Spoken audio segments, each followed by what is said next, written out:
రెండో సీనియర్ ఉపాధ్యాయురాలు మన టీచర్ని వేదికపైకి ఆహ్వానిస్తున్నాం.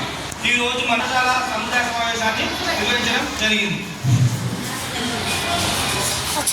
ఈ ఎజెండాలోని ముఖ్య అంశాలు ఏమనగా మనము విద్యార్థుల యొక్క పనితీరు, ఉపాధ్యాయుల యొక్క పనితీరు, ప్లస్ మన విద్యార్థుల యొక్క వ్యక్తిగత పరిశుభ్రత, మళ్ళీ విద్యార్థులను క్రమం తప్పకుండా పాఠశాలకు పంపించడం, విద్యార్థుల వ్యక్తిగత పరిశుభ్రతతో పాటు వారి పోషకాహారము, ఆరోగ్యకరమైన సంతులితమైన పోషకాహారాన్ని స్వీకరించడం. ఇంకొకటి, పిల్లలలో వారు నేర్చుకున్న ప్రతిభని ప్రజల ముందు ప్రదర్శించడం.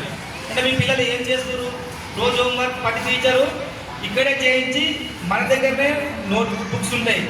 మన గవర్నమెంట్ ఏం చెప్పిందంటే ఇంటికి ఇవ్వద్దు, ఇంటికి ఇస్తే పిల్లలు తిప్పేస్తారు. మనకు కూడా గవర్నమెంట్ అధికారులు వచ్చినప్పుడు వాళ్ళు చూపెట్టడానికి ప్రూఫ్స్గా ఉంటాయని చెప్పి ఇక్కడే పిల్లలకి హోంవర్క్ కూడా ఇక్కడే చేయిస్తున్నాం. అంటే మీరు ఇంటి దగ్గర మీకు పేరెంట్స్ ఆయనలు రకరకాల పనులు చేసుకోవడానికి దూర ప్రదేశాలకు వెళ్తారు. మళ్ళీ 5 గంటలకు వచ్చి 6 గంటలకు వచ్చి హోంవర్క్ చేయించడం అనేది చాలా కష్టంతో కూడిన పని.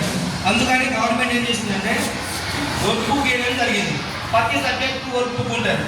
ప్రతిరోజు టీచర్ ఎంతవరకు పాఠం, ఒక పాఠంలో మొత్తం 10 రోజులు చెప్పాలని తెలుసుకుంటే 10 రోజులు చెప్పాలి. ఒక పాఠాన్ని 10 రోజులు చెప్పే పాఠాన్ని ఒకటో రోజు ఏం జరిగింది, రెండో రోజు ఏం జరిగింది, అట్లా మొదలు పెట్టుకొని 10వ రోజు ఏం జరిగింది వరకు ప్రతి టీచరు ఆ రోజు ఏం జరిగిందో ఆ పిల్లలతో చేయించి వాళ్ళు టీచర్ కరెక్షన్ చేసి సంతకం పెట్టి అది దగ్గర పెట్టుకుంటాడు. మళ్ళీ ఆ వర్క్ బుక్ మీరు కావాలంటే అందరికి చూపించడం జరుగుతుంది. వర్క్ బుక్ మన దగ్గరలోనే ఉంటాయి. పిల్లలు సాధించిన ఫలితాలు వాళ్ళు ఏదైనా నేర్చుకున్నారో మీ ముందు ప్రదర్శన చేస్తారు.